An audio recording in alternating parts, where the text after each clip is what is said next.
Muito boa noite, amáveis amigos e irmãos presentes aqui em Tuxtla Gutiérrez, República Mexicana. É para mim um privilégio grande estar com vocês nesta ocasião para compartilhar os momentos de companheirismo ao redor da Palavra de Deus e seu programa correspondente a este tempo final, para o qual quero ler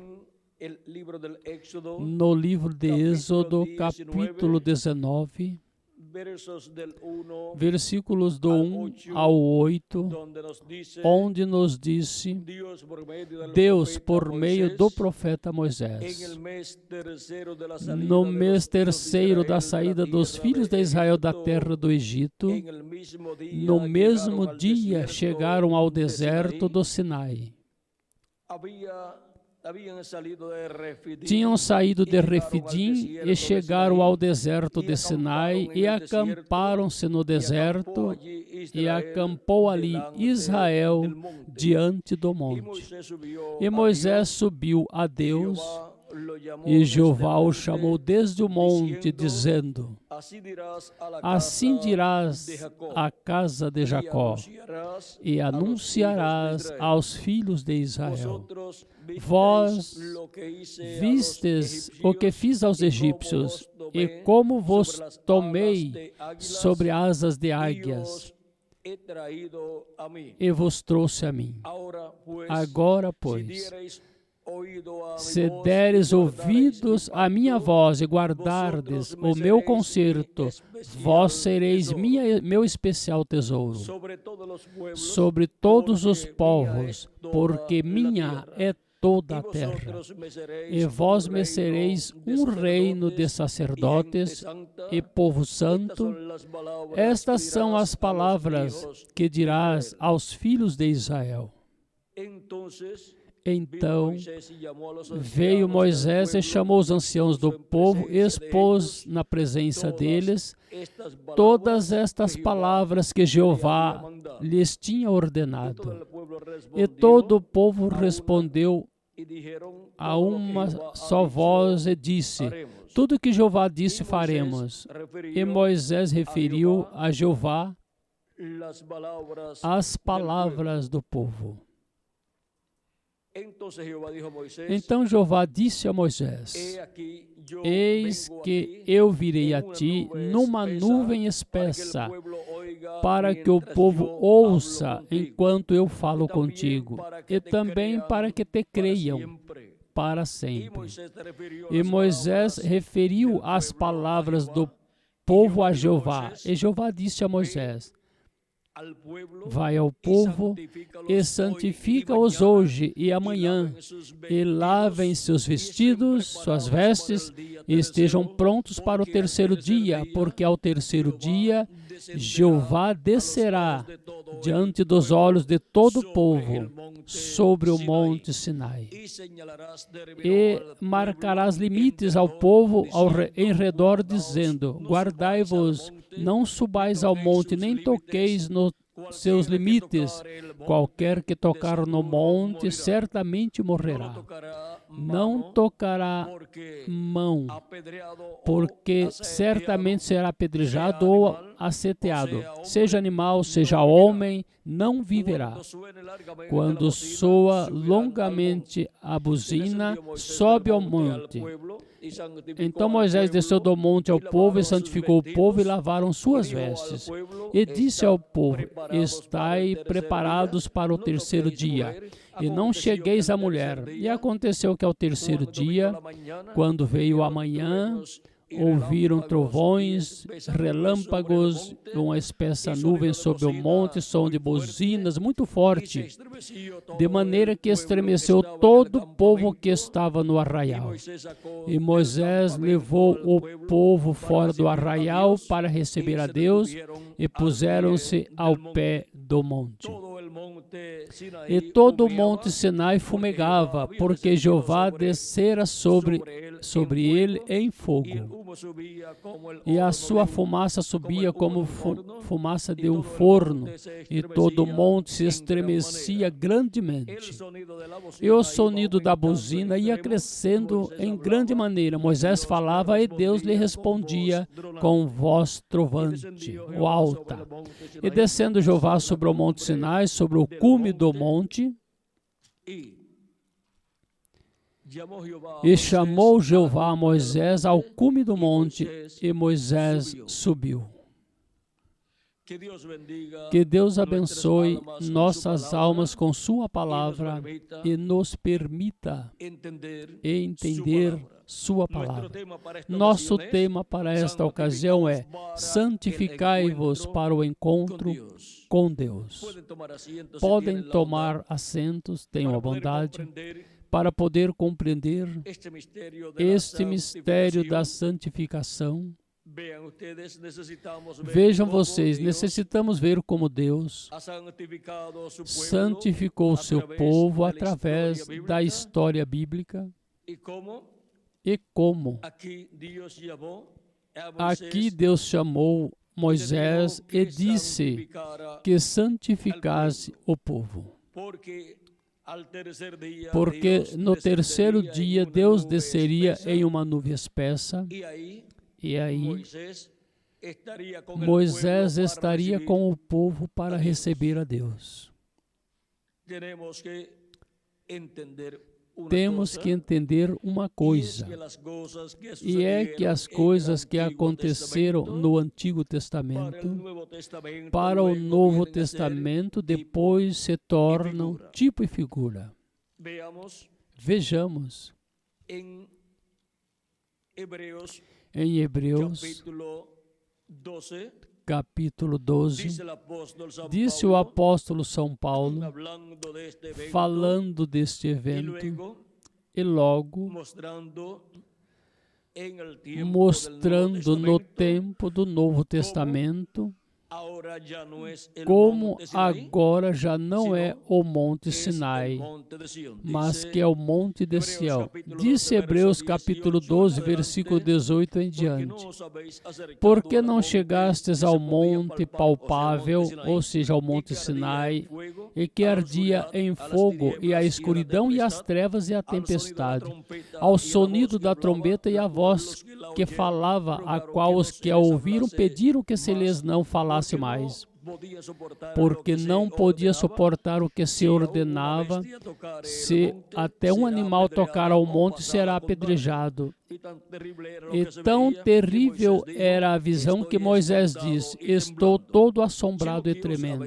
Mas que chegastes ao monte de Sião, a cidade do Deus vivo, Jerusalém a celestial, a companhia de muitos milhares de anjos, a congregação dos primogênitos que estão inscritos nos céus, a Deus, o juiz de todos, aos espíritos dos justos feitos perfeitos, a Jesus, o mediador de um novo pacto, e ao sangue da aspersão que fala melhor do que o de Abel.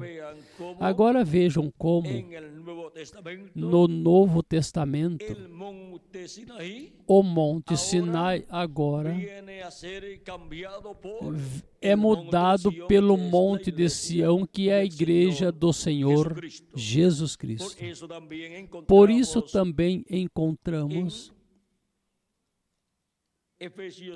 em Efésios capítulo 3, versículo 20.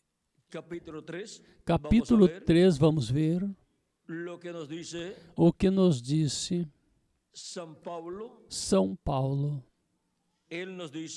Ele nos disse que Deus operou com sua igreja para ter uma igreja pura e santa, santificá-la com seu sangue precioso, e assim, ao ter esta igreja santificada com seu sangue, ser uma igreja sem mancha e sem ruga diante de Deus. Sendo que agora a igreja é santificada com o sangue de Cristo, encontramos que são os membros da igreja de Jesus Cristo, os que são santificados para receberem a Deus. Por isso é que a pessoa,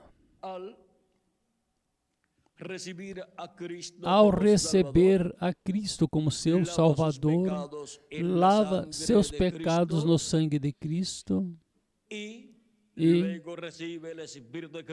depois em seguida recebe o Espírito de Cristo, porque é santificado, afastados por Deus pelo Espírito Santo para receber a Deus em Espírito Santo em sua vida e receber assim o novo nascimento. O que ocorreu lá no Monte da Transfiguração é tipo e figura do batismo do Espírito Santo. Vejam como também para os crentes em Jesus Cristo, no Novo Testamento, que estiveram com Jesus Cristo, os quais creram em Jesus Cristo e foram santificados, Cristo disse, orando, santifica-os na verdade, tua palavra é a verdade. E foram preparados e santificados, afastados por Deus, para quê? Para receberem a Deus em Espírito Santo no dia de Pentecostes. E vejam como,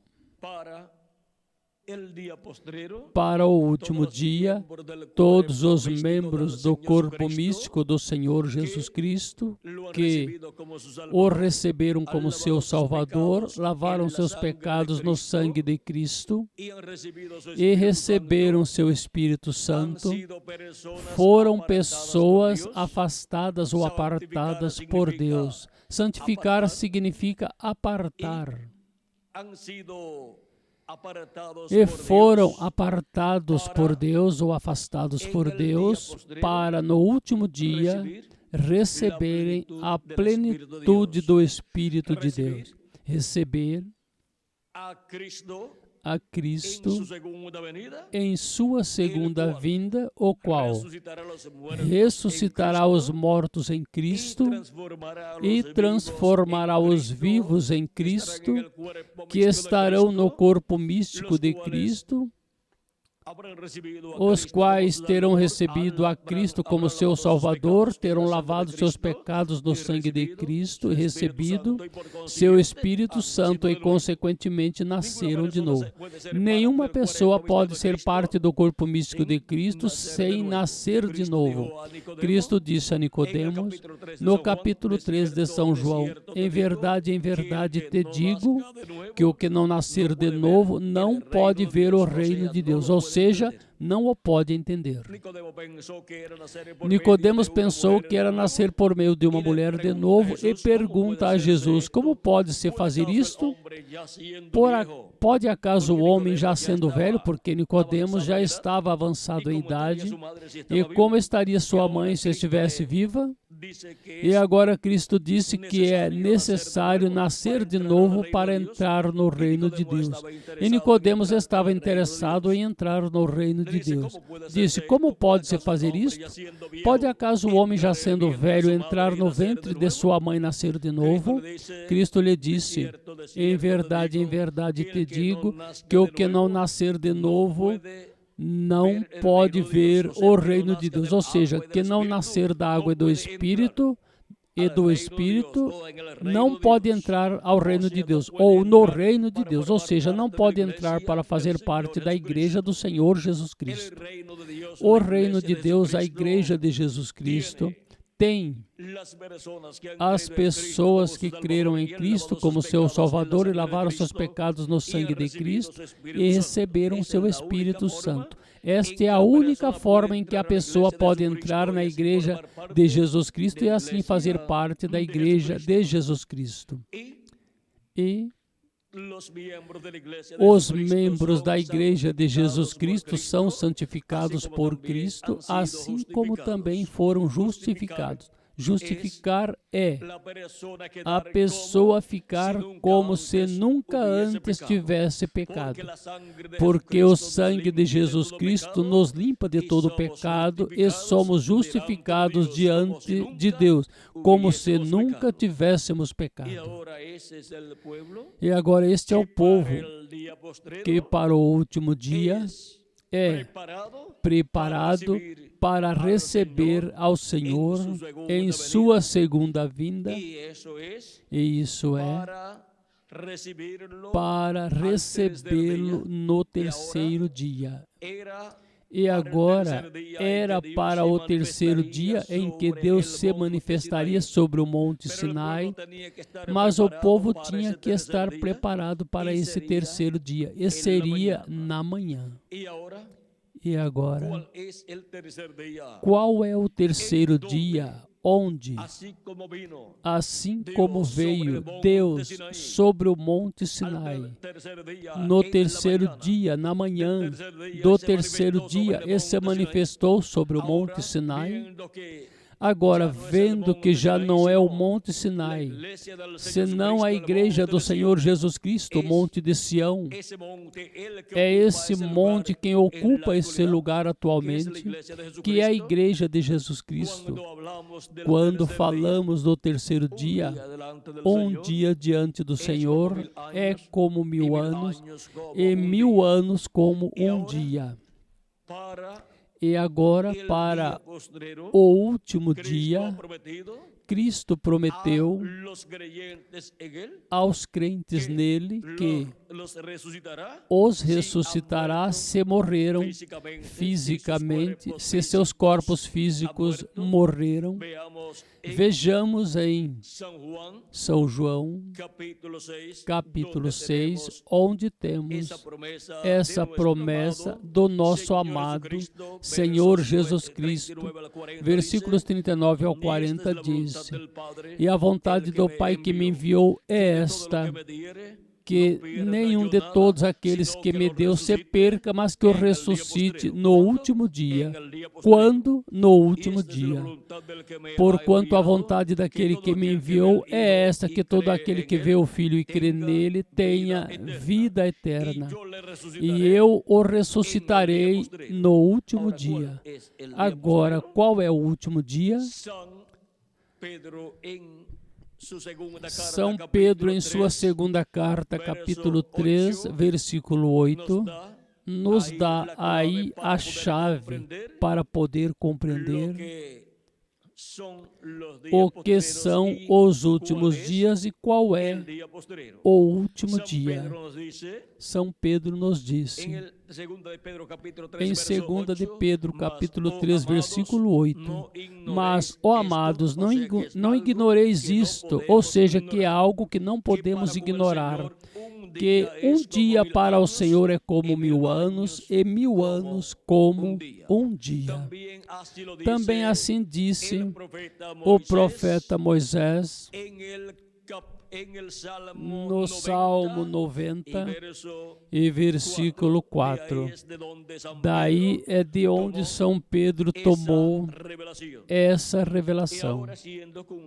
E agora, sendo que um dia diante do Senhor para os seres humanos é um dia milenial, ou seja, contém 1000 anos, agora podemos compreender as palavras de São Paulo em sua carta aos Hebreus, capítulo 1, versículo 1 ao 2, onde nos disse: havendo Deus antigamente falado muitas vezes e de muitas maneiras aos pais pelos profetas, a nós falou-nos nesses últimos dias pelo Filho, a quem constituiu herdeiro de tudo, por quem fez também o universo. Quando disse São Paulo que Deus falou por meio do seu Filho, disse que falou nos últimos dias. E já transcorreram 2000 anos. E como podem ser aqueles dias em que Jesus esteve pregando e Deus falando por meio dele? Como podem ser aqueles dias dos últimos dias? Simples. Porque um dia diante do Senhor é como 1000 anos e 1000 anos como um dia. E agora vejamos o que disse São Pedro no livro dos Atos, capítulo 2, isto foi no dia de Pentecostes, quando pensavam que estes 120 crentes em Cristo que tinham recebido o Espírito de Deus pensavam que estavam bêbados, mas eles não estavam bêbados. E vejam como disse aqui no capítulo 2 do livro dos Atos, versículo 14 ao 20. Pedro, porém, pondo-se em pé com os 11, levantou a voz e lhes falou, dizendo: varões judeus e todos os que habitais em Jerusalém, isto vos seja notório, e ouvi as minhas palavras, porque esses não estão bêbados como vós supois, sendo esta a 3ª hora do dia, ou seja, de 8 a 9 da manhã, porque cada vigília contém 3 horas, e a 4ª vigília é a única vigília que ocorre de dia, e ocorre de 6 a 9 da manhã. Segue dizendo, mas isto é o que foi dito pelo profeta Joel, e nos últimos dias disse Deus, derramarei do meu Espírito sobre toda a carne. Para quando disse Deus que derramará do seu Espírito sobre toda a carne? Para os últimos dias. E vossos filhos e as vossas filhas profetizarão, vossos jovens terão visões, e vossos anciãos sonharão sonhos. E também do meu Espírito derramarei sobre os meus servos e minhas servas naqueles dias e profetizarão. Aí podemos ver como São Pedro disse que esta promessa da vinda do Espírito Santo sobre toda a carne é para os últimos dias.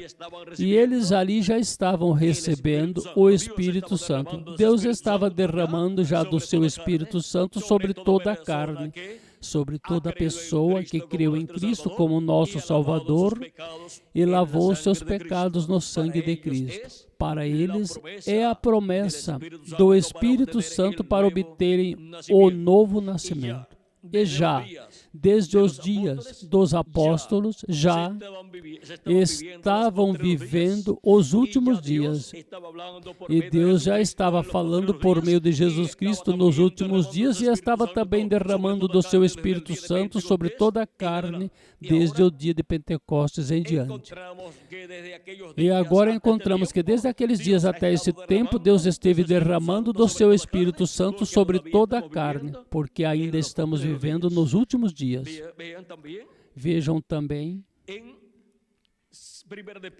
em 1 de Pedro, capítulo 1, versículos 19 em diante, São Pedro nos ensina que nós fomos resgatados não com ouro ou prata, mas com o sangue precioso de Cristo, e diz, mas com o precioso sangue de Cristo, como de um cordeiro imaculado e incontaminado, o qual, na verdade, em outro tempo foi conhecido ainda antes da fundação do mundo, mas manifestado nos últimos dias, nos últimos tempos por amor de vós. Manifestado quando? Nos últimos tempos, ou seja, nos últimos dias.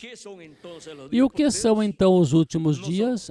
Não são 3 dias de 24 horas, mas que esses 3 últimos dias diante de Deus para os seres humanos são 3 milênios, ou seja, 3.000 anos. Quando Jesus tinha de 4 a 7 anos de idade, começou o 5º milênio e, consequentemente, começaram os últimos dias. E ainda estamos vivendo nos últimos dias, assim como os últimos dias da semana para nós são quinta-feira, que é o 5º dia da semana, sexta-feira, que é o 6º dia da semana, e sábado, que é o 7º dia da semana. E agora, os últimos dias diante de Deus para os seres humanos são o 5º milênio, 6º milênio e 7º milênio. Viram o simples que é tudo? Por isso, desde os dias de Jesus até o nosso tempo, estamos vivendo nos últimos dias, porque um dia diante do Senhor, para os seres humanos, é um milênio, ou seja, 1000 anos. E por isso é que Deus esteve derramando do seu Espírito Santo desde os dias dos apóstolos até este tempo final. E agora, transcorreram de Cristo até aqui 2000 anos. E diante de Deus, quanto tempo transcorreu? Somente 2 dias. 2 dias. Dos 3 últimos dias diante de Deus, 2 já transcorreram, se acrescentarmos ao calendário os anos de atrasos que tem. Se não acrescentarmos os anos de atraso que tem, então faltam somente 2 anos com 4 meses para terminar os primeiros 2 últimos dias e começar o último dia, ou seja, o 7º milênio, que é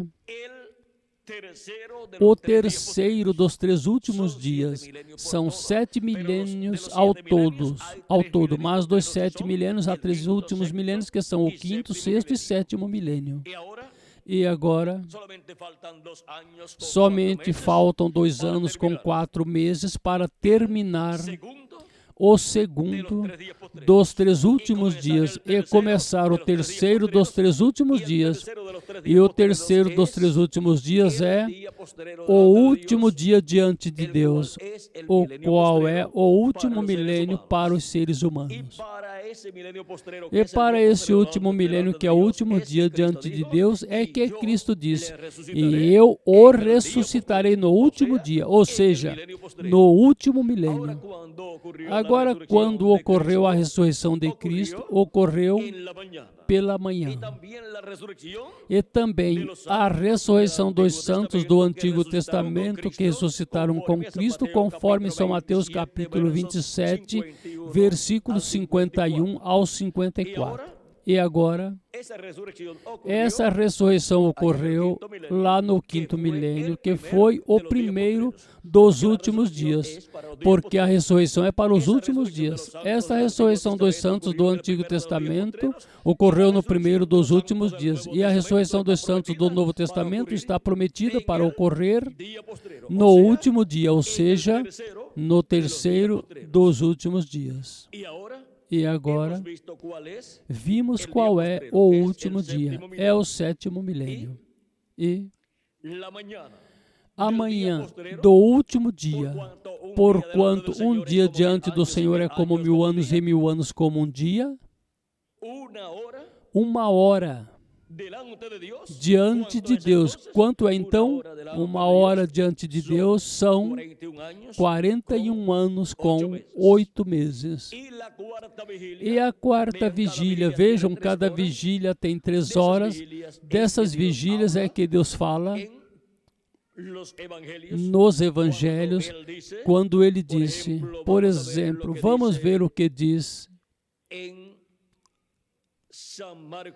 São Marcos e também em São Lucas. Em São Marcos, capítulo 13, versículos 34 em diante, nos disse. E também no versículo 32, vamos ver. Versículo 32 de São Marcos, capítulo 13 diz: mas daquele dia e hora ninguém sabe, nem os anjos que estão no céu, nem o Filho, senão o Pai. Agora, quando você fala desse dia e desta hora, está se falando desse dia diante de Deus e desta hora diante de Deus. E agora disse, no mesmo capítulo 13 de São Marcos, versículo 34 ao 37, é como se um homem partindo para fora da terra deixasse a sua casa e desse autoridade aos seus servos e a cada um a sua obra, e mandasse ao porteiro que vigiasse. Vigiai, pois, porque não sabeis quando virá o Senhor da casa. Se anoitecer, ou à meia-noite, ou ao cantar do galo, ou pela manhã. Aqui temos 4 etapas, onde estão as 4 vigílias, ou ao anoitecer, ou à meia-noite, ou ao cantar do galo, ou pela manhã, ou amanhã. Cada vigília consta de 3 horas e as vigílias começam às 9 da noite. Desde as 9 a 12 da noite é a primeira vigília e tem 3 horas. E a segunda vigília é de 12 a 3 da manhã e também consta de 3 horas. E a terceira vigília é de 3 da manhã a 6 da manhã e também consta de 3 horas. E a quarta vigília é de 6 a 9 da manhã e consta também de 3 horas. E agora, aqui Cristo, no Evangelho segundo São Marcos, nos disse: se ao anoitecer, ou à meia-noite, ou ao cantar do galo, ou pela manhã, para que quando venha, de repente, não vos ache dormindo. Ou seja, que nessas 4 vigílias, é necessário que os crentes em Cristo estejam velando. Velai. É o que ele disse. Para que aquele dia não os tome dormindo, não vos sobrevenha dormindo. E agora, os filhos e filhas de Deus, os membros da Igreja de Jesus Cristo, dos tempos passados, nesta primeira etapa da primeira vigília, mesmo que o mundo estava em trevas, estava de noite. E daqueles dias até aqui, era tempo da escuridão para a humanidade, era de noite. Mas Cristo diz: mas vocês, pois, têm que estar velando, ou seja, acordados. Não importa que o mundo espiritualmente esteja dormindo. Os filhos de Deus, em cada etapa da Igreja de Jesus Cristo, têm que estar velando, vigiando pela segunda vinda de Cristo. Velai e orai. É o que Cristo ensinou. E agora, Ele disse: orai, para que sejais tidos por dignos de evitar todas estas coisas que virão e de estar em pé diante do Filho do Homem. Uma pessoa que está velando não está dormindo. E a Igreja de Jesus Cristo, de etapa em etapa, de era em era, teve que estar velando, acordada, velando, vigiando pela segunda vinda de Cristo, pela vinda do seu Senhor. E agora, São Paulo nos ensina que nós não somos filhos da noite, a não ser do quê? Do dia. Sendo filhos do dia, temos que estar acordados. Não importa em que etapa da Igreja de Jesus Cristo nos encontremos, se na primeira vigília, segunda vigília, terceira vigília ou quarta vigília. Agora, a Igreja de Jesus Cristo passou por essas vigílias. A primeira, a segunda e a terceira, e atualmente se encontra na quarta vigília. Se acrescentarmos ao calendário os anos de atrasos que tem. Se não acrescentarmos ao calendário os anos de atrasos que tem, ainda a Igreja de Jesus Cristo se encontra na terceira vigília, ou seja, ao final da terceira vigília. Agora, vejamos. Se não é a primeira vigília que se cumpre a vinda do Senhor, então é para a segunda. E se não se cumpre na segunda, então é preciso esperá-lo a terceira. E se não se cumpre na terceira, somente resta então a quarta vigília. Nessa tem que se cumprir então. E a quarta vigília é a única que ocorre de dia, porque a quarta vigília é de 6 a 9 da manhã. Por isso é que, quando Jesus esteve aqui sobre a terra e realizou o milagre dos pães e dos peixes, e depois despediu as pessoas, mandou seus discípulos que entrassem no barco e disse que seguissem e cruzassem ao outro lado do mar da Galileia.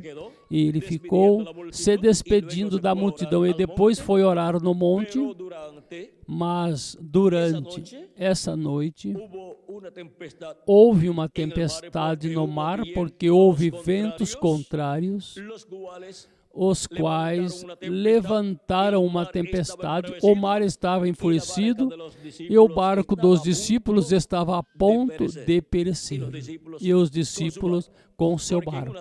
Porque em uma tempestade é difícil que uma pessoa se salve, mesmo que saiba nadar. E agora, Cristo vai caminhando sobre o mar para seus discípulos e chega aos seus discípulos na quarta vigília. É na quarta vigília onde Cristo chega aos seus discípulos caminhando sobre o mar. Vejam, disse a narração de São Mateus, capítulo 22, capítulo 14, versículo 22 em diante, diz: em seguida, Jesus fez que os seus discípulos entrassem no barco e fossem adiante para outra banda, enquanto despedia a multidão. E despedida a multidão, subiu ao monte para orar à parte, e quando chegou a noite, estava ali só. E o barco estava já no meio do mar, açoitado pelas ondas, porque o vento era contrário. Mas à quarta vigília da noite, dirigiu-se Jesus para eles, andando sobre o mar. E os discípulos, vendo andar sobre o mar, assustaram-se, dizendo: é um fantasma, e gritaram com medo. Jesus em seguida lhes falou, dizendo: tende bom ânimo, sou eu, não temais. Identificou-se como eu sou, o qual tinha aparecido a Moisés, e diz: eu sou o Deus de Abraão, de Isaque e de Jacó. Assim disse o anjo de Jeová, que é o mesmo Deus Todo-Poderoso, de Abraão, de Isaque e de Jacó. Quando Moisés disse que ele ia ao povo hebreu e dizia que o Deus dos seus pais tinha aparecido, Moisés disse: e se eles me perguntam qual é o seu nome, o que vou dizer? Deus lhe disse: dirás a eles: eu sou o que sou. E dirás: eu sou, me enviou a vós. O eu sou, o Deus de Abraão, de Isaque e de Jacó. No original, encontramos que são 4 consoantes, YHWH, as letras contidas nesse nome que Deus deu a Moisés, as quais são impronunciáveis, mas para as fazer pronunciáveis, mesmo que essa não seja a pronúncia correta do nome que Deus lhe deu ali, os teólogos acrescentaram algumas vogais para que se possa pronunciar como Yahweh ou Yahvé ou Jeová. Mas a pronúncia em si é um mistério. E ninguém podia nem pôde pronunciar esse nome que Deus deu a Moisés como o nome de Deus. Agora vejam que esse nome de Deus, no livro de Êxodo, capítulo 23, leva o anjo de Jeová. O capítulo 23, versículo 20 ao 23 de Êxodo disse: eis que eu envio o meu anjo diante de ti para que te guarde no caminho e te introduza no lugar que eu preparei. Guarda-te diante dele e ouve a sua voz. Não lhe seja rebelde, porque ele não perdoará a vossa rebelião, porque o meu nome está nele. Onde está o nome eterno de Deus? Em seu anjo, o anjo de Jeová leva esse nome. O anjo de Jeová, o anjo do pacto, o verbo que estava com Deus e era Deus, o qual se fez carne e habitou entre os seres humanos e foi conhecido pelo nome de Jesus. Por isso Jesus podia dizer: eu vim em nome de meu Pai. Dentro desse véu de carne chamado Jesus estava quem? O anjo de Jeová, o anjo do pacto, o qual tem o nome eterno de Deus. Porque este anjo do pacto, o anjo de Jeová, é o mesmo Deus em seu corpo teofânico da sexta dimensão. E em seguida se fez carne e habitou entre os seres humanos, e aí dentro está nada menos que o anjo de Jeová, o anjo do pacto, o qual tem o nome de Deus. E agora, por isso é que nos disse São João, capítulo 1, versículo 14, e aquele verbo se fez carne e habitou entre nós. Ali estava a manifestação do nome de Deus na primeira vinda de Cristo para realizar a obra de redenção na cruz do Calvário. Por isso o nome que foi posto neste véu de carne que nasceu da Virgem Maria foi Jesus, que significa Salvador ou Redentor, porque ele realizaria a obra de redenção na cruz do Calvário para nos reconciliar com Deus e sermos restaurados à vida eterna. Sem Cristo não há vida eterna. Sem Cristo não há restauração à vida eterna. Sem Cristo não há perdão de pecados. Sem Cristo não há bênçãos de Deus para os seres humanos, para o ser humano. Sem Cristo, o ser humano não pode viver eternamente. Por isso é que Jesus Cristo disse: o que ouve a minha palavra e crê no que me enviou, tem vida eterna, e não virá a condenação, mas passou de morte à vida. Também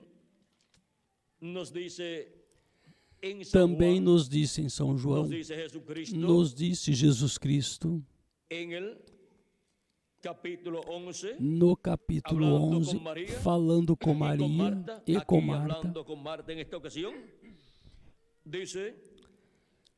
aqui falando com Marta, nesta ocasião, disse, Jesus lhe disse, teu irmão há de ressuscitar. Capítulo 11, versículo 23 em diante. Marta lhe disse, eu sei que há de ressuscitar na ressurreição do último dia. Marta sabia que a ressurreição dos mortos em Cristo, dos crentes em Cristo, que partiram, é para ser efetuada no último dia, ou seja, no sétimo milênio, que é o último dia diante de Deus. E isto ela conhecia porque Jesus a tinha ensinado. Disse-lhe Jesus, eu sou a ressurreição e a vida. Quem crê em mim, ainda que esteja morto, viverá. E todo aquele que vive e crê em mim, nunca morrerá. Crês tu isto? Disse-lhe ela, sim, Senhor. Creio que tu és o Cristo, o Filho de Deus, que havia de vir ao mundo. Agora vejam como, nesta passagem, Cristo se apresenta como a ressurreição e a vida e vai tomar como exemplo do que será a ressurreição dos mortos em Cristo. Vai tomar Lázaro, que está morto, o qual é um crente em Cristo, e o vai ressuscitar. E aí estará colocando em tipo e figura a ressurreição dos mortos em Cristo para o último dia. E assim ele estará mostrando que o que ele prometeu, a ressurreição dos mortos em Cristo para o último dia, ele o fará, porque tem poder para ressuscitar os mortos crentes nele. E ali ressuscita Lázaro como exemplo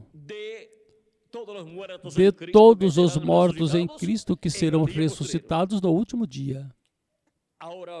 Agora, Lázaro, sendo um crente em Cristo, para pertencer à Igreja de Jesus Cristo, tinha que ser ressuscitado, porque a Igreja de Jesus Cristo nasceu no dia de Pentecostes, e todos os que nasceram, ou todos os que morreram antes do dia de Pentecostes, pois não nasceram de novo, porque o novo nascimento começou no dia de Pentecostes. Ali Deus começou a derramar do seu Espírito Santo sobre toda a carne. Portanto, os membros do corpo místico de Cristo, da Igreja de Jesus Cristo, são os nascidos de novo, os nascidos da água e do Espírito. E Lázaro tinha que ser ressuscitado para depois poder receber o Espírito Santo no dia de Pentecostes ou do dia de Pentecostes em diante, e vir fazer parte da Igreja do Senhor Jesus Cristo, para assim a promessa de ser ressuscitado no último dia poder ser cumprida em Lázaro. E o que disse Marta, eu sei que ressuscitará no último dia, é uma verdade profética que Cristo ensinou, e Lázaro vai ressuscitar no último dia, que é o 7º milênio, mas teve que ser ressuscitado naquele tempo como exemplo, como tipo e figura de todos os que vão ressuscitar por Cristo no último dia, ou seja, no 7º milênio. Esse é o terceiro dia dos 3 últimos dias. Esse é o terceiro dia para o qual todos os crentes em Cristo foram chamados e juntados de era em era. E ao crer em Cristo como nosso Salvador e lavar nossos pecados no sangue de Cristo e receber seu Espírito Santo, fomos justificados e ficamos como se nunca antes tivéssemos pecado, porque o sangue de Cristo nos limpou de todo pecado, e nem Deus encontra nossos pecados, porque foram tirados pelo sangue de Cristo. Já não cobertos como era no Antigo Testamento com os sacrifícios daqueles animaizinhos, os quais com seu sangue cobriam o pecado, porque não eram sacrifícios perfeitos e, consequentemente, o sangue não era um sangue perfeito. Portanto, o pecado de todos os crentes no Antigo Testamento que ofereciam esses sacrifícios, seus pecados somente estavam cobertos pelo sangue desses sacrifícios. E porque o sangue desse sacrifício cobriu o pecado, porque representavam o sacrifício de Cristo. Aqueles cordeirinhos e bodes representavam o Cordeiro de Deus, a Jesus Cristo, que viria à terra e tiraria o pecado. E quando apareceu Jesus, João diz, apresentando-o, diz, eis o Cordeiro de Deus que tira o pecado do mundo. E agora, com a vinda do Cordeiro de Deus, o Cordeiro perfeito, e com seu sangue perfeito, fez um sacrifício perfeito, o qual tirou o pecado do mundo. E por isso, quando a pessoa crê em Cristo como seu Salvador e lava seus pecados no sangue de Cristo, são tirados completamente. E fica a pessoa como se nunca tivesse pecado. E recebe o Espírito de Cristo e assim recebe o novo nascimento. Nasce de novo, nasce na Igreja de Jesus Cristo, nasce em uma nova raça, uma nova criação, da qual Jesus Cristo é o princípio. Apocalipse capítulo 3, versículo 14 disse que Jesus Cristo é o princípio da criação de Deus, desta nova criação. Ele é o segundo Adão. E sendo ele o segundo Adão, ele é o segundo Adão de uma nova criação, desta criação de Deus, a qual vem a esta terra por meio de crer em Cristo como nosso Salvador e lavar nossos pecados no sangue de Cristo, receber seu Espírito Santo e assim nascer de novo. Nascer em uma nova criação e assim nascer dentro da Igreja de Jesus Cristo e pertencer a esta nova raça que tem vida eterna. Recebe um corpo teofânico da sexta dimensão chamado Anjo de Jeová, que acampa ao redor dos que o temem e os defende, entende, e se morrer seu corpo físico, pois vai viver no paraíso nesse corpo teofânico. E depois do último dia tem a promessa de ser ressuscitado em um corpo eterno e glorioso, igual ao corpo do nosso amado Senhor Jesus Cristo. É para o último dia, o sétimo milênio, a promessa para a ressurreição dos mortos em Cristo e transformação de nós, os que vivemos. Eles ressuscitarão primeiro. Ainda não ressuscitaram, mas vão ressuscitar. E nós, os que vivemos, seremos transformados.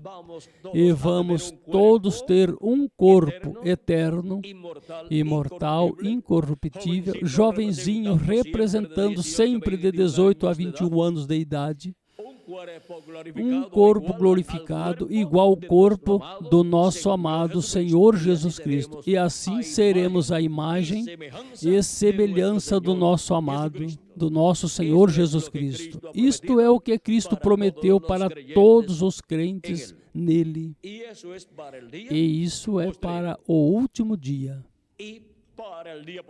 E para o último dia, que é o terceiro dos últimos dias diante de Deus, é que a Igreja de Jesus Cristo esteve sendo preparada, santificada com o sangue de Cristo para encontrar-se com Jesus Cristo no último dia, assim como se encontrou o povo hebreu com Deus no Monte Sinai. E este encontro é para serem transformados os que vivemos e os mortos em Cristo serem ressuscitados em corpos incorruptíveis. É no monte de Sião, na Igreja de Jesus Cristo, onde todos os filhos e filhas de Deus se encontrarão com Cristo em sua segunda vinda, para nos dar a fé para sermos transformados e raptados neste tempo final. E para os mortos em Cristo serem ressuscitados. A promessa em Isaías capítulo 59, vamos ver versículos 19 em diante, é que o libertador virá a Sião. Disse Isaías capítulo 59, versículo 19 ao 21. E temerão desde o ocidente o nome de Jeová, e desde o nascimento do sol sua glória, porque virá o inimigo como o rio, mas o Espírito de Jeová levantará a bandeira contra ele.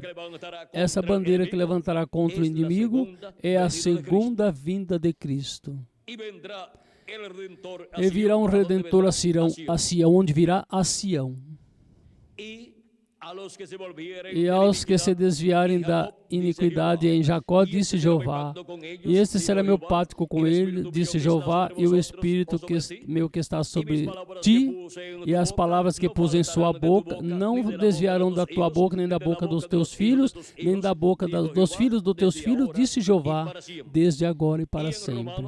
E em Romanos, capítulo 11, São Paulo nos fala desta mesma passagem. E vejam como ele toma esta mesma passagem e nos mostra o tempo final e o que estará acontecendo no tempo final. E nos mostra o povo hebreu e o endurecimento do povo hebreu, o qual rejeitou a Cristo em sua primeira vinda. Romanos capítulo 11, versículos 25 em diante, disse São Paulo, porque não quero, irmãos, que ignoreis este mistério, para que não presumais de vós mesmos que o endurecimento vem em parte a Israel, até que haja entrado a plenitude dos gentios. E o que significa isto? Entrar à plenitude dos gentios? é a entrada de todos os membros do corpo místico de Cristo. A entrada da plenitude dos gentios é até que tenha entrado até o último membro do corpo místico de Cristo, até que tenha entrado até o último escolhido de Deus, até que tenha entrado até a última pessoa que tem seu nome escrito no livro da vida do Cordeiro, até que a última pessoa tenha recebido Cristo como seu Salvador e lavado seus pecados no sangue de Cristo e recebido o seu Espírito Santo, e assim tenha entrado ao corpo místico de Cristo, e tenha se completado assim o corpo místico de Cristo, a igreja do Senhor Jesus Cristo. E esse corpo místico de Cristo se completa nesse tempo final, na etapa da era da pedra angular, que corresponde à América Latina e ao Caribe, ou seja, que com latino-americanos e caribenhos se completará o corpo místico do Senhor Jesus Cristo. E deixamos também alguma porcentagem livre para, se alguma pessoa de outro continente recebe a palavra e entra no corpo místico de Cristo nesse tempo final. Mas a maioria dos escolhidos de Deus para o tempo final são latino-americanos e caribenhos, porque a etapa da era da pedra angular que se cumpre na América Latina e no Caribe. A maior bênção que continente algum possa ter tem a América Latina e o Caribe neste tempo final. É o povo que tem a bênção de Deus para este tempo. Assim como o povo hebreu teve a bênção de Deus em seu meio, quando Jesus Cristo esteve aqui na terra, no meio do povo hebreu, mas a rejeitou. E agora Cristo esteve de era em era entre os gentios, se manifestando e chamando e juntando seus filhos, seus escolhidos, de etapa em etapa, e esteve justificando-os e santificando-os, e enchendo-os do seu Espírito, e assim produzindo o novo nascimento, e preparando-os para a segunda vinda de Cristo, para o encontro do povo de Deus, da igreja de Jesus Cristo com nosso amado Senhor Jesus Cristo. E esse encontro será para o último dia, que é o terceiro dos 3 últimos dias. Foi para o terceiro dia que o povo hebreu foi ao Monte Sinai para encontrar-se com Deus, mas teve que ter os dias anteriores também sendo santificados e preparados para o encontro com seu Deus no Monte Sinai. E agora o encontro com nosso Senhor Jesus Cristo será no Monte de Sião, em sua segunda vinda. No terceiro dia, ou seja, no terceiro milênio dos 3 últimos milênios. E agora, lá foi esse encontro na manhã, ou seja, na quarta vigília. E na manhã do último dia, na manhã do terceiro dos 3 últimos dias, será esse encontro do povo de Cristo, a igreja de Jesus Cristo, com o nosso amado Senhor Jesus Cristo. E sendo que 1 hora diante de Deus para os seres humanos são 41 anos como 8 meses, 3 horas são 125 anos. Ou seja que a quarta vigília do último dia diante de Deus para os seres humanos são os primeiros 125 anos do 7º milênio, do último dia desse terceiro milênio, dos 3 últimos milênios. E nesse ciclo divino, dessa quarta vigília que consta de 125 anos, os 125 primeiros anos do 7º milênio, será esse encontro do povo de Cristo, da igreja de Jesus Cristo, com o nosso amado Senhor Jesus Cristo. Agora vejam como tudo foi representado, tipificado no Antigo Testamento. Por isso, nos disse a Escritura que as coisas que aconteceram e foram escritas no Antigo Testamento foram escritas para nossa admoestação. E agora no Novo Testamento podemos ver que o Monte Sinai lá agora é o Monte de Sião. Agora continuemos lendo o que São Paulo está dando a conhecer. Disse que o endurecimento veio em parte até quando? Até que haja entrado a plenitude dos gentios, até que tenha entrado até o último dos escolhidos de Deus ao corpo místico do Senhor Jesus Cristo. E logo que? E logo todo Israel será salvo, como está escrito. Virá de Sião o libertador, que desviará de Jacó as impiedades. E este será meu pacto com eles quando eu tirar os seus pecados. Por quê? Porque o povo hebreu não tem nem templo, nem tem sacrifícios desde que foi destruído o seu templo. E ao rejeitar a Cristo como seu Salvador e como seu Rei, pois o sacrifício de Cristo, eles também não o receberam para tirar seus pecados. Portanto, os pecados do povo hebreu estiveram sobre eles como nação e como indivíduos, e por isso é que o juízo de Deus esteve caindo sobre o povo hebreu. Porque o salário do pecado é morte. Por isso a morte esteve açoitando o povo hebreu a tal grau que Hitler por pouco extermina o povo hebreu. Mas para o tempo final, seus pecados serão tirados, porque virá de Sião o libertador. De onde virá o libertador? Cristo em sua segunda vinda ao povo hebreu? De Sião, ou seja, da sua igreja, desse monte de Sião, o qual foi representado no monte Sinai. E tirará de Jacó, separará de Jacó a impiedade, porque o receberão em sua segunda vinda, como receberam a José lá no Egito seus irmãos, e então seus pecados serão tirados. E aí haverá 144 mil hebreus, conforme Apocalipse capítulo 7, versículos 1 ao 7, que serão chamados e juntados 12 mil de cada tribo, os quais receberão o perdão dos seus pecados e serão restaurados e entrarão no pacto divino. Cristo confirmará o pacto sob seu sangue, e seus pecados serão tirados.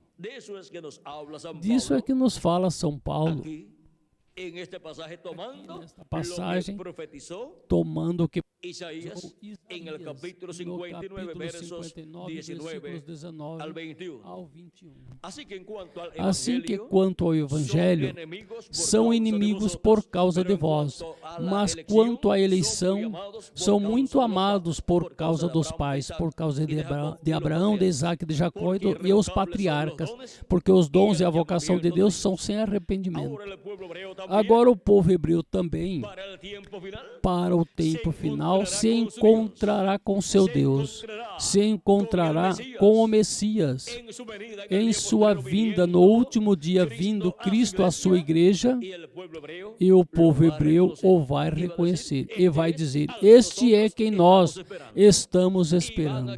E vão crer nele, e assim serão restaurados os hebreus também, e crerão no Senhor.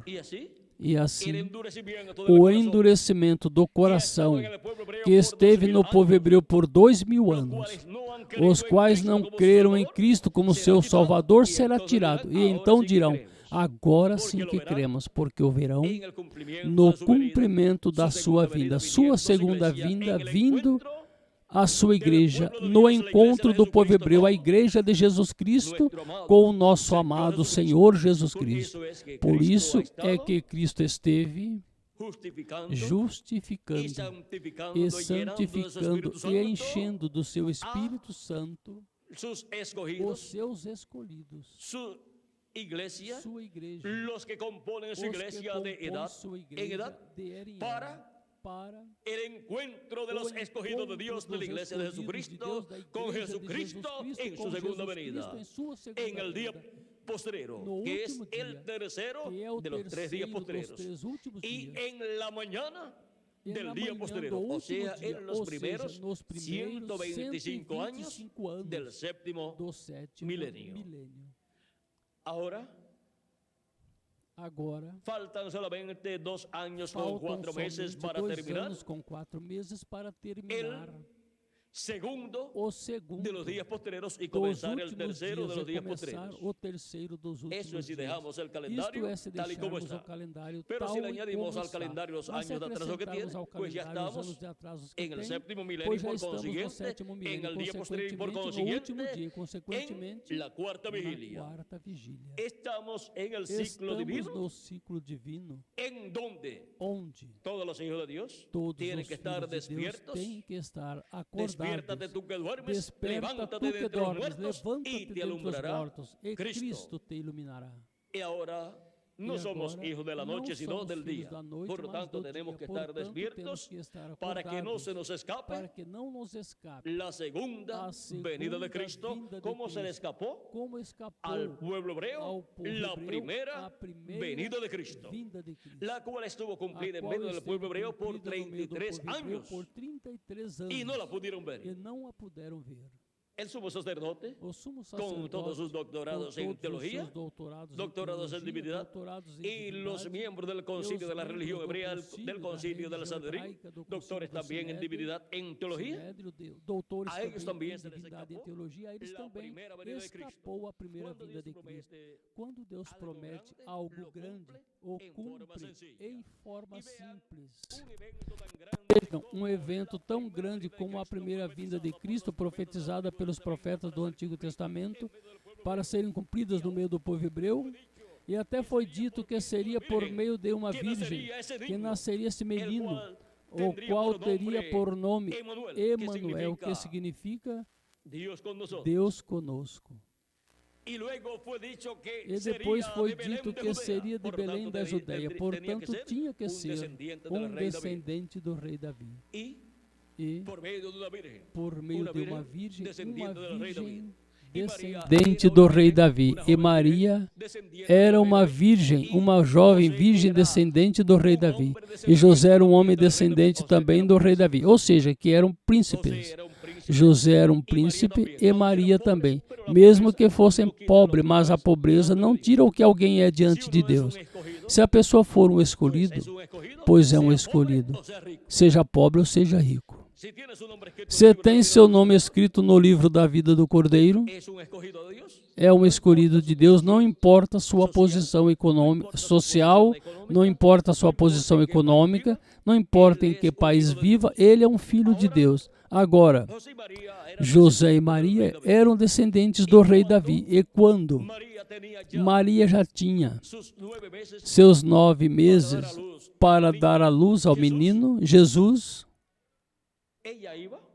ela ia dar à luz ao seu filho ali em Nazaré, porque nenhum homem, tendo sua esposa já no mês número 9, toma sua esposa e a leva de uma cidade a outra cidade, a pé ou em burro, que era o meio de transporte principal daquele tempo, para que dê à luz em outro lugar. Mas porquanto tudo opera para bem, o rei ordenou um censo e cada pessoa tinha que ir à cidade da qual ele era descendente. E, consequentemente, José e Maria tinham que ir à cidade de Davi, à cidade de Belém da Judeia, porque eles eram descendentes do rei Davi. E por isso foi que José e Maria foram a Belém da Judeia. De outra maneira, não teriam ido a Belém da Judeia. Agora, tinham que ir ali para que se cumprisse a Escritura e nascesse em Belém da Judeia, porque de Belém da Judeia seria que viria o governador, que governaria, o príncipe que governaria sobre o povo hebreu, conforme a profecia de Miqueias, capítulo 5, versículo 2. E por isso é que os magos, quando foram a Jerusalém buscando o Messias, porque tinham visto o sinal da vinda do Messias do céu. Quando chegam a Jerusalém, não encontram o Messias ali. São Mateus capítulo 2, versículo 1 em diante, diz: E tendo nascido Jesus em Belém da Judéia, no tempo do rei Herodes, eis que uns magos vieram do Oriente a Jerusalém, dizendo: Onde está o rei dos judeus que nasceu? Porque vimos a sua estrela no Oriente e viemos adorá-lo. Ouvindo isto, o rei Herodes turbou-se toda Jerusalém com ele. Ou seja, que a notícia da primeira vinda de Cristo dada por esses magos perturbou toda Jerusalém e o rei também. Vejam, pois eles tinham ali em Jerusalém o concílio da religião hebraica, composto por 70 sábios teólogos, e tinham o sumo sacerdote ali também, a pessoa mais importante do povo hebreu em assuntos religiosos, ou seja, tinham a representação da religião hebraica no sumo sacerdote. Um homem sábio, com grandes doutorados em teologia, e nada sabia nem o sumo sacerdote, nem o concílio da religião hebraica da primeira vinda de Cristo. Como será para a segunda vinda de Cristo? Quantas pessoas, e quantos concílios, e quantos líderes religiosos conhecerão o mistério da sua segunda vinda para o último dia? Vejam, para a sua primeira vinda, nem o sumo sacerdote é a representação da religião hebraica, nem o concílio do Sinédrio, composto por 70 sábios, mas o sumo sacerdote 71. Eles não souberam, não conheceram o cumprimento da primeira vinda de Cristo. E mesmo que eles fossem os grandes sábios em assuntos religiosos, Cristo disse, orando e dando graças ao Pai, disse a Deus, no capítulo 11 de São Mateus. Vamos lê-lo para que o tenham tal e como Jesus disse, no capítulo 11, versículo 25 em diante.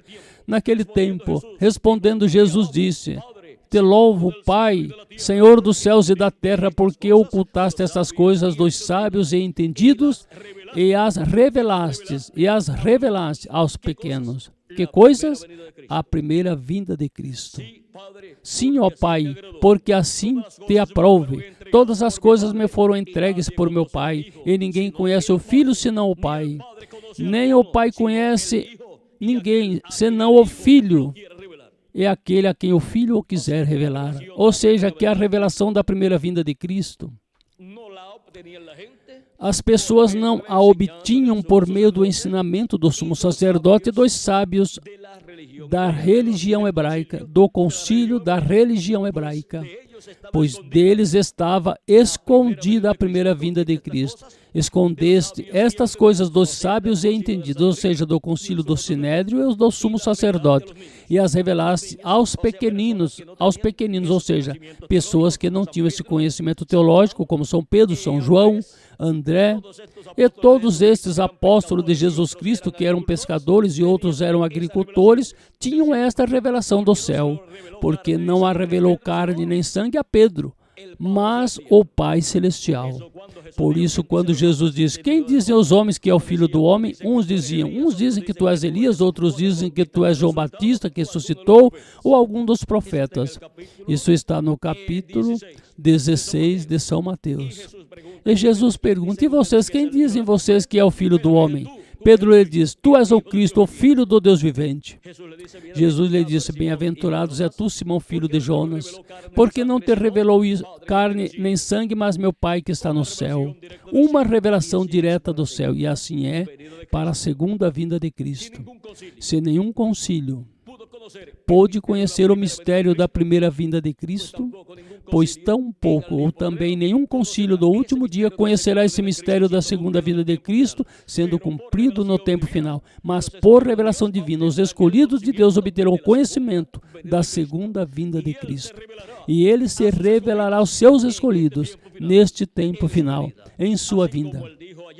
Assim como ele disse lá, escondeste estas coisas dos sábios e entendidos e as revelastes aos pequeninos, porque assim te agradou. E ninguém sabe, ninguém conhece quem seja o Pai a não ser o Filho. E ninguém conhece O filho, senão o pai. Nem o pai conhece alguém a não ser o filho, aquele a quem o filho o quiser revelar. Cristo estará se revelando em sua segunda vinda no último dia aos que têm seus nomes escritos no livro da vida do Cordeiro. Este será o maior evento da história da raça humana neste tempo final. Assim como o maior evento da história da raça humana no dia de Jesus foi a primeira vinda de Cristo. Agora vejam, quando Deus promete algo grande para ser cumprido, ou cumpre em forma simples. Sempre busquem as coisas grandes de Deus, sendo cumpridas em forma simples. Agora, continuo lendo em São Mateus capítulo 2, onde disse: ouvindo isto, o rei Herodes se turbou, ou perturbou-se toda Jerusalém com ele. E congregados todos os principais príncipes dos sacerdotes e os escribas do povo, perguntou-lhes onde havia de nascer o Cristo. E eles lhe disseram: em Belém da Judeia, porque assim está escrito pelo profeta: e tu, Belém, terra de Judá, de modo nenhum és a menor entre as capitais de Judá, porque de ti sairá o guia que há de apacentar o meu povo de Israel. Isto é conforme Miqueias capítulo 5, versículo 2, o qual foi quem profetizou esta grande profecia da vinda do Messias e onde nasceria o Messias. Então Herodes, chamando secretamente os magos, inquiriu exatamente deles acerca do tempo em que a estrela lhes aparecera. Ou seja, desde que tempo começou a aparecer essa estrela no céu. E eles, pois, disseram que já fazia uns 2 anos que já estava aparecendo essa estrela no céu. Isso eles contaram, e por isso foi que quando mandou matar as crianças de 2 anos para baixo, de acordo com o tempo em que a estrela tinha começado a aparecer, ou desde que a estrela tinha começado a aparecer, porque desde que começou a aparecer a estrela, o Messias já estava na terra. E matando as crianças de 2 anos para baixo, o rei pensou: um desses meninos tem que ser o Messias, um desses que eu matar, pensou o rei Herodes. Um dos que mandou matar, ele pensava que seria o Messias. Mas vejam, Deus protegeu Jesus e disse o arcanjo Gabriel a José em sonhos: vem e retorna, vá ao Egito com o menino e sua mãe, até que eu te ordene, até que eu te diga, porque Herodes buscará o menino para matá-lo. Mas quando buscou para matá-lo, porque os magos foram por outro caminho, de regresso à sua terra lá no Oriente, porque o anjo também lhes havia dito em sonhos: retornem por outro caminho à sua terra, não voltem a Herodes. Herodes queria informação sobre o nascimento do menino e o lugar onde estava o menino para matar ou mandar matar. Mas como os magos foram por outro caminho, então mandou matar todos os meninos de 2 anos para baixo, de acordo com o tempo em que a estrela estava aparecendo. Ou seja, que levava 2 anos aparecendo no céu. E vejam, os sábios e entendidos daquele tempo em assuntos religiosos, em teologia, não sabiam que aquele sinal que se via no céu era o sinal da primeira vinda do Filho do Homem. Um sinal visível que os magos viram. Agora, como estaria se vendo? Seria lá no zodíaco, um sinal lá, ou seria uma estrela grande aí sendo visto? Isso os magos viram, mas todos podiam vê-la, porque estava vendo por 2 anos. E vejam, não perceberam o sumo sacerdote e os membros do concílio do Sinédrio, não perceberam que esse era o sinal da vinda do Filho do Homem e, consequentemente, tinha que estar cumprida já na terra a vinda do Filho do Homem. Mas recordem que a vinda do Senhor, ao ser cumprida na terra, pois tem que aparecer como um menino nascendo primeiro. Tem que passar pela etapa de criança, depois pela etapa de jovem, e depois vir a etapa de adulto, onde começa seu ministério. E por cerca de 30 anos esteve o Messias na terra, no meio do povo hebreu, depois que foi chamado do Egito, e regressaram à terra de Israel, mas a Nazaré, onde Jesus se criou. E vejam, o Messias estava na terra. O cumprimento da primeira vinda de Cristo estava já na terra. E quem sabia que já estava cumprida a vinda do Messias? Ninguém, exceto Maria, José, Isabel, sua parente, Zacarias, o sacerdote, e Simeão e Ana, os quais tinham visto o Messias quando tinha 8 dias de idade e foi apresentado no templo para ser circuncidado. E os pastores que tinham ido onde estava o menino Jesus, envolto em lençóis lá na manjedoura quando nasceu. E aqueles magos que o tinham encontrado já em uma casa, porque já tinha uns 2 anos de idade, porque a estrela já levava 2 anos aparecendo. Mas eles tinham regressado ao Oriente, ou seja, lá à Babilônia. Ou seja, que muito poucas pessoas sabiam que a primeira vinda de Cristo já estava cumprida no meio do povo hebreu. Esteve no meio do povo hebreu, criou-se ali com os demais crianças, cresceu e foi um carpinteiro, o carpinteiro de Nazaré. Mas ninguém imaginava, exceto 2 ou 3 pessoas, que esse jovem carpinteiro era o Messias. Ninguém imaginava que nesse jovem carpinteiro estava o anjo de Jeová, o anjo do pacto, o verbo feito carne, vivendo no meio do povo hebreu como um homem do povo hebreu. Porque a vinda do Messias sempre foi profetizada que seria um homem, um profeta. Quando o povo hebreu estava esperando a vinda do Messias, pois o que estava esperando era a vinda do profeta, e ainda está esperando a vinda de um profeta, onde estará se cumprindo a vinda do Messias. Messias, o que significa é ungido. Estão esperando um profeta, um homem ungido, com o Espírito de Deus, no cumprimento da vinda do Messias, na vinda do Rei de Israel. Isto é o que o povo hebreu está esperando. Por isso é que atualmente, em todos estes anos, colocaram anúncios e rótulos e em suas revistas também dizendo: estamos nos preparando para a vinda do Messias. E também em cruzamentos em diferentes lugares do território de Israel que leem: bem-vindo ao Messias. Por quê? Porque estão esperando o Messias. E eles o que estão esperando é um homem, um profeta no qual esteja o anjo do pacto, o anjo de Jeová, manifestado nele em toda a sua plenitude. Mas eles o perderam quando esteve no meio deles e tinha por nome Jesus. Agora vejam como se cumpriu em forma simples aquele grande evento da primeira vinda de Cristo, e o povo hebreu perdeu esse evento. Mas os pequenos, as crianças, os que não tinham esses grandes doutorados em teologia, viram esse evento sendo cumprido e creram, e todos creram, os que estavam ordenados para a vida eterna. Agora podemos ver que quando Deus promete algo grande, o cumpre em forma simples. Depois, quando tinha cerca de 30 anos, já começou o seu ministério, foi batizado por João Batista, veio ser primeiro um discípulo de João Batista, e foi batizado por João Batista, e logo começou o seu ministério. E daí em diante começou a dar-se a conhecer ao povo hebreu e a dar testemunho de que ele era o Messias, de que ele era o ungido. Por isso, quando leu em Isaías, capítulo 61, em São Lucas, temos esta leitura no capítulo 4, disse, capítulo 4, versículo 14 de São Lucas, disse: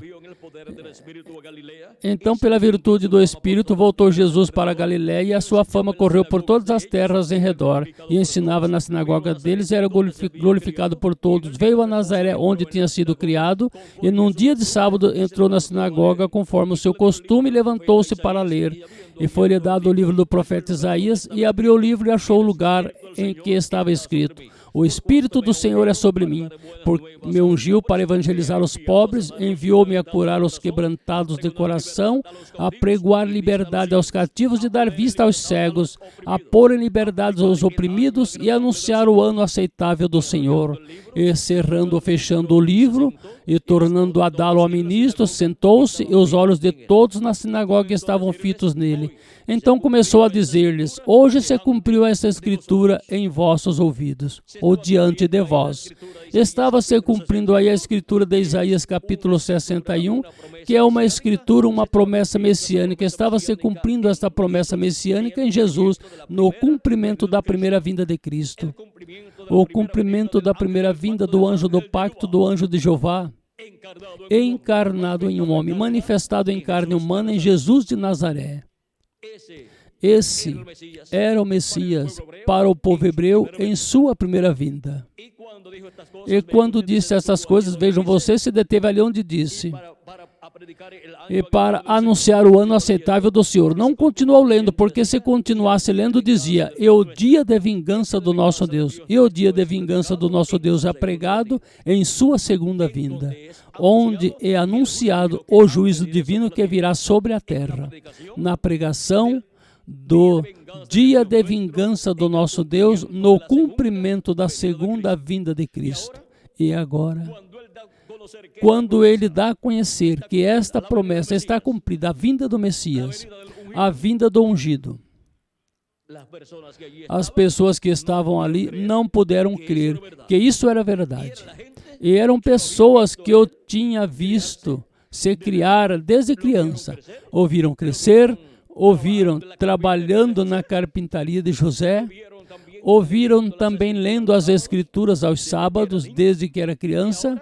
E agora, quando começa seu ministério e ele se identifica com o cumprimento da vinda do Messias, não podem crer nele. E ao invés de dizer, glória a Deus, que Deus está cumprindo a primeira vinda do Messias através de nossa terra, através de um cidadão daqui de Nazaré. Mas vejam o que fizeram. E todos davam bom testemunho dele e se maravilhavam das palavras de graça que saía da sua boca e diziam: não é este o filho de José? Já começam a buscar alguma causa para não crer que ele é o Messias.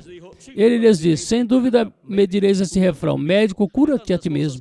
De tantas coisas que temos ouvidos que fizeste em Canaã, faz também aqui em tua terra. E diz: em verdade vos digo que nenhum profeta é bem recebido na sua própria pátria. Em verdade vos digo que muitas viúvas existiam em Israel nos dias de Elias, quando o céu se fechou por 3 anos e 6 meses, de sorte que em toda a terra houve grande fome. E a nenhuma delas foi enviado Elias, a não ser a uma mulher viúva em Serepa de Sidom. E muitos leprosos havia em Israel no tempo de Eliseu, mas nenhum deles foi purificado, senão Naamã o sírio. E todos na sinagoga, ouvindo estas coisas, se encheram de ira. Como será possível que vão à sinagoga, à igreja, para servir a Deus e se encham de ira pela mensagem que Jesus está pregando? Todos na sinagoga se encheram de ira, e levantando-se, ou seja, terminaram a atividade, e levantando-se, o expulsaram fora da cidade e o levaram até o cume do monte, em que a cidade deles estava edificada, para dali o precipitarem. Mas ele passou pelo meio deles e se foi. Agora vejam, queriam matá-lo. Indo à igreja para adorar a Deus, e um dos mandamentos é: não matarás, e querem matar o Messias. Até desde que nasceu, vejam, queriam matar o Messias. Toda a vida de Jesus, esses 33 anos, todos esses anos, foi um tempo em que, em todos esses anos, tentaram matar Jesus, mas ele não podia morrer até que chegasse o momento preciso por Deus. Ninguém me tira a vida, eu a ponho por mim mesmo para voltar a tomá-la, disse Jesus. E quando chega o tempo para pôr sua vida por todos nós, ele voluntariamente entregou sua vida. Tomou nossos pecados, porque sem nossos pecados ele não podia morrer. Vejam, porque sem pecado, então não há morte. Porque o salário do pecado é a morte. Ninguém podia tirar a vida de Jesus porque não tinha pecado. Mas agora, quando toma nossos pecados, se torna mortal. E então sim puderam tirar a vida do seu corpo físico e morreu na cruz do Calvário. Mas ele disse: eu a ponho por mim mesmo para tornar a tomá-la. Ressuscitou seu corpo depois, 3 dias depois, ao terceiro dia.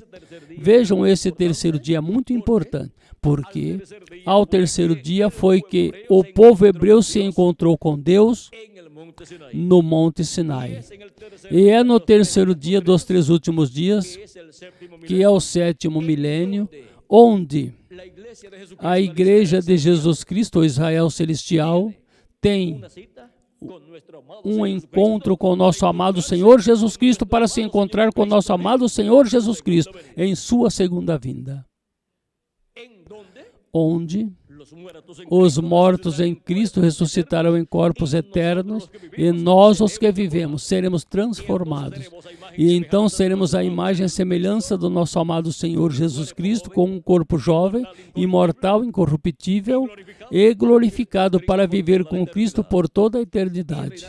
E reinar com Cristo por 1000 anos e em seguida e depois por toda a eternidade em seu glorioso reino. Agora vejam o porquê. Ele nos justificou e nos deixou como se nunca tivéssemos pecado, porque nos lavou com seu sangue precioso. E vejam por que nos santificou e nos separou para Ele. Pertencemos a Ele. E vejam por que nos deu o seu Espírito Santo. Porque somos seus, pertencemos a Ele e, consequentemente, precisamos nascer de novo. Para, no último dia, no 7º milênio, nos encontrarmos com Jesus Cristo em sua segunda vinda, na manhã do 7º milênio, que é nos primeiros 125 anos do 7º milênio. Para isso é que Ele nos justificou, nos santificou e nos deu do seu Espírito Santo para encontrar-nos com Ele no último dia, no 7º milênio, que é o terceiro dia dos 3 últimos dias. E é na manhã desse 7º milênio que são os primeiros 125 anos do 7º milênio. Vimos o porquê Deus nos santificou, como também nos justificou e nos encheu com seu Espírito Santo para o encontro de nós com o nosso amado Senhor Jesus Cristo em sua segunda vinda. Foi para mim um privilégio muito grande estar com vocês, amáveis amigos e irmãos presentes e radiovintes, dando-lhes testemunho deste encontro com Deus que teremos neste tempo final. Este encontro com Jesus Cristo em sua segunda vinda, no 7º milênio, no último dia no qual já vivemos, se acrescentarmos ao calendário os anos de atrasos que tem. Mas se não, pois somente faltam 2 anos com 4 meses para terminar o 6º milênio e, consequentemente, terminar o 2º dos últimos dias e começar o último dia, ou seja, o 3º dos últimos dias, que é o 7º milênio, para estarmos prontos para o encontro com nosso Deus, para o encontro com nosso amado Senhor Jesus Cristo em sua segunda vinda, para sermos transformados, elevados à ceia das bodas do Cordeiro no céu, à casa do nosso Pai Celestial, juntamente com os mortos em Cristo que ressuscitarão neste último dia, para o encontro com nosso Senhor Jesus Cristo, neste tempo final. Que as bênçãos de Jesus Cristo, o anjo do pacto, sejam sobre todos vocês e sobre mim também, e em breve se complete o número dos escolhidos de Deus no corpo místico de Cristo, e em breve os mortos em Cristo ressuscitem, e nós, os que vivemos, sejamos transformados e levados à ceia das bodas do Cordeiro no céu. No nome eterno do Senhor Jesus Cristo, amém e amém. Amáveis amigos e irmãos presentes e radiovintes, tenham lápis e papel preparado para que tomem telefones e endereços aos quais vocês poderão telefonar e escrever para pedir literaturas completamente grátis. E também fitas cassetes e que levem vídeos aos seus lares para que vejam com conferências similares a esta, para obterem maior conhecimento de todo o programa divino e estarem preparados para o encontro com nosso Deus, para o encontro com nosso amado Senhor Jesus Cristo em sua segunda vinda. Deixo o jovem José Benjamin Pérez para que lhes dê endereços e telefones aos amados amigos de Rádio Ouvintes e assim possam escrever. Que Deus os abençoe e guarde a todos.